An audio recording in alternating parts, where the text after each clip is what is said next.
दोबारा एक बार फिर से पूर्वी लद्दाख क्षेत्र में दुस्साहस करने की खबर सामने आ रही है। खबर सामने यह आ रही है कि चीनी सेना ने पूर्वी लद्दाख में घुसपैठ करने की कोशिश की है। इस बात की बड़ी खबर आपको बता दें कि सामने आ रही है, जिसको लेकर बीएसपी की राष्ट्रीय अध्यक्ष मायावती जी ने भी अपनी प्रतिक्रिया जाहिर की है। उन्होंने तो यहाँ तक कहा कि केंद्र सरकार को ज्यादा सजग और सतर्क रहने की जरूरत है।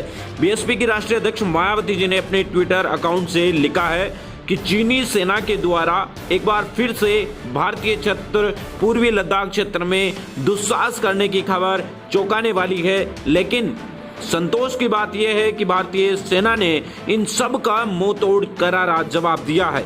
लेकिन मैं केंद्र सरकार से कहना चाहती हूं कि केंद्र सरकार आगे और भी ज्यादा सजग और सतर्क रहने की उनको जरूरत है। तो ये बीएसपी की राष्ट्रीय अध्यक्ष मायावती जी की तरफ से अभी जो कुछ ही देर पहले ट्वीट आया है, वो आपको बता दें कि चीनी सेना के द्वारा लद्दाख क्षेत्र में घुसपैठ करने की खबर पर बीएसपी की राष्ट्रीय अध्यक्ष मायावती जी ने अपनी प्रतिक्रिया जाहिर की। उन्होंने कहा कि केंद्र सरकार को सतर्क रहने की जरूरत।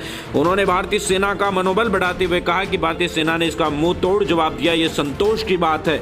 उन्होंने कहा कि केंद्र सरकार आगे ज्यादा सजग और सतर्क रहे तो काफी बेहतर होगा। बीएसपी की राष्ट्रीय अध्यक्ष मायावती जी के द्वारा चीनी सेना द्वारा किए गए लद्दाख में घुसपैठ की कोशिश पर बड़ा बयान।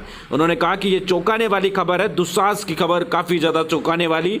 भारतीय सेना ने मुंह तोड़ जवाब दिया, ये बहुत ही बेहतरीन बात, संतोष की बात। लेकिन केंद्र सरकार को आगे और ज्यादा सजग और सतर्क रहने की जरूरत है। पीवी न्यूज ब्यूरो रिपोर्ट, नई दिल्ली।